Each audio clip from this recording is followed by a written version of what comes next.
ginagawa mo dito? Tinutulungan ka abutin yung mantika. Ha?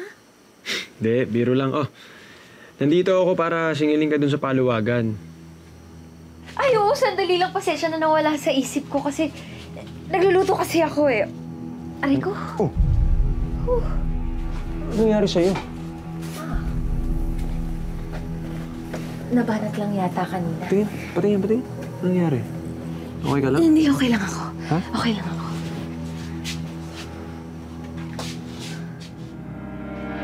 Baka kailangan na ng masahe.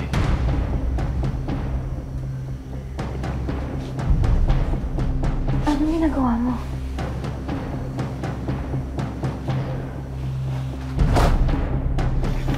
Iba talaga si Tutoy. Matalas pa rin. Sobra.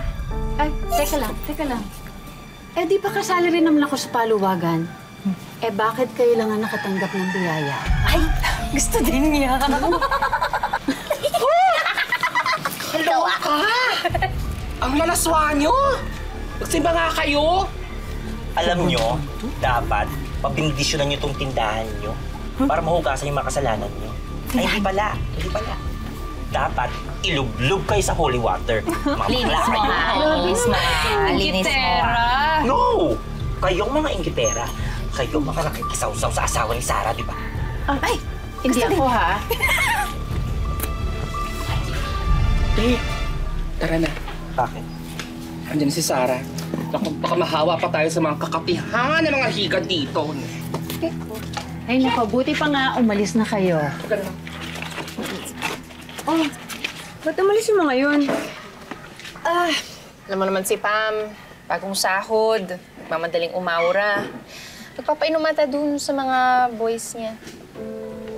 Hindi ko malang naabutan yung libre ni Pam. Ay, nako, eto, meron pa siyang natira.